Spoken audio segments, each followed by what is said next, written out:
2014 में ध्रुव राठी बस एक 19-20 साल का लड़का था जो कि जर्मनी में मैकेनिकल इंजीनियरिंग की पढ़ाई कर रहा था, मगर उसे वीडियो बनाने का पैशन था।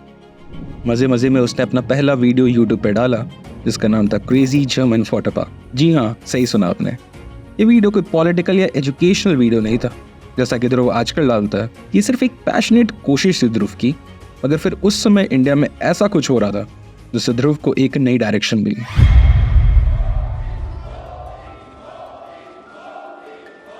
एक्चुअली कहानी में थोड़ा पीछे जाते हैं क्योंकि कहानी शुरू होती है दिसंबर 2011 से, जब इंडिया में अन्ना हजारे की लीडरशिप में अरविंद केजरीवाल और कई दूसरे सोशल एक्टिविस्ट करप्शन के खिलाफ लड़ रहे थे।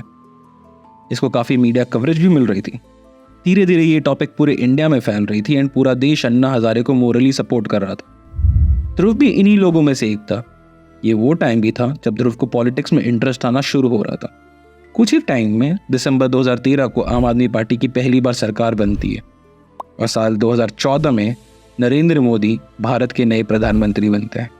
ये सब देख के ध्रुव काफ़ी खुश होता है। वो काफ़ी पॉलिटिकली मोटिवेट भी होता है।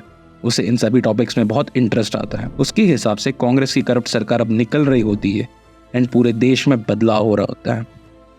लेकिन फिर टाइम बीतता है एंड ध्रुव के हिसाब से बीजेपी अपने कई बड़े वादों को पूरा नहीं कर रही होती, जैसे कि 100 दिन में काला धन वापस लाने का वादा। ध्रुव को इन चीज़ों से भी फ्रस्ट्रेशन होती है कि मीडिया हाउसेस इन बातों को कवर ही नहीं कर रही होती है। फिर क्या था, 2016 आते आते उसने पॉलिटिकल मुद्दों पे, खासकर उसके हिसाब से हो रही बीजेपी की फेलियर्स और गलत प्रैक्टिसेस पे वीडियो बनाना शुरू कर दिया था। ये वो टाइम भी था जब जियो ने अपने सर्विसेज इंडिया में लॉन्च कर दिए थे एंड पूरे देश में इंटरनेट रिवॉल्यूशन आ गई थी। इस समय कई सारे ऐसे लोग थे जो मानते थे कि मीडिया बीजेपी की तरफ बिकी हुई है। सो देखते ही देखते ध्रुव की हर वो वीडियो जो एंटी बीजेपी थी वायरल होने लगी एंड उसके सब्सक्राइबर काउंट तेजी से बढ़ने लगे।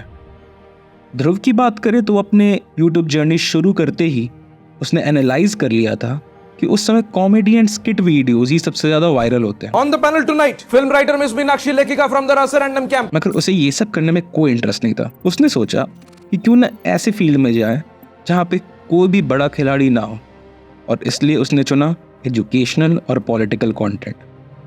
धीरे धीरे वो एजुकेशनल कंटेंट के कई सारे जॉनर में घुसने लगा, जैसे कि हिस्ट्री, टेक्नोलॉजी, माइथोलॉजी, और इन सभी टॉपिक्स के वीडियोस को उसने अपने पॉलिटिकल वीडियोस के साथ मिक्स करके अपने चैनल पर डालना शुरू कर दिया। अब शुरू के उसके वीडियोस थोड़े पुअरली शूट होते थे एंड एडिटिंग में भी कमी रहती थी, क्योंकि ध्रुव एक यूनिक फील्ड में था तो इससे उसकी वीडियोस पे कुछ खास फर्क नहीं पड़ता था। मगर ध्रुव का मानना था कि परफेक्शन कभी भी अचीव नहीं की जा सकती है, सो हमेशा ही अपने वीडियोस को बेटर करने की कोशिश करते रहनी चाहिए।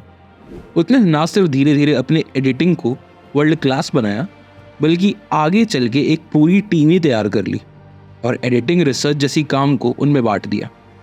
इसके अलावा क्वालिटी और डेटा एक्यूरेसी इंप्रूव करने के लिए एक सिस्टम फॉलो करना शुरू किया। वो अपनी टीम के साथ एक रिकॉर्ड मेंटेन करने लगा जिसमें वो अपनी पास्ट वीडियोस में हुई मिस्टेक्स को टाइम स्टैम्प के साथ नोट डाउन करता था। उसमें उन्होंने ये भी नोट करना शुरू किया कि गलती कहाँ और क्यों हुई थी। इससे वो उन जगहों पे इम्प्रूव करने लगा। आज के टाइम ध्रुव के वीडियोस स्ट्रॉन्ग एडिटिंग और रिसर्च के लिए ही जाने जाते हैं, मगर ध्रुव की सक्सेस के पीछे सबसे बड़ा हाथ उसकी इमेज का है। ध्रुव ने पिछले 10 साल में बड़ी मेहनत करके अपनी इमेज एक निडर और सच बोलने वाले इंसान की बनाई है। एक ऐसा इंसान जो समाज का भला करता है। वो अपने वीडियोस में अक्सर ये बोलते आया है कि वो सच को सच बताता है और झूठ को झूठ, और लोगों को सिर्फ अच्छी बातें सिखाता है। और तो और इसके बावजूद कि वो कई वीडियोस बीजेपी के खिलाफ बना चुका है, ध्रुव ने हमेशा ही उन सभी क्लेम्स को गलत बोला है कि वो बायस्ड है या किसी पार्टी को सपोर्ट करता है। इवन अभी भी जब ध्रुव पूरी तरह से बीजेपी के खिलाफ है 2024 इलेक्शन में, वो इसका दोष भी बीजेपी को ही देता है। प्योर डिक्टेटरशिप का डर है यहाँ पर। अगर अब नहीं बोला तो जब एक्चुअल डिक्टेटरशिप बन जाएगा ना देश, तब लेट हो जाएगा।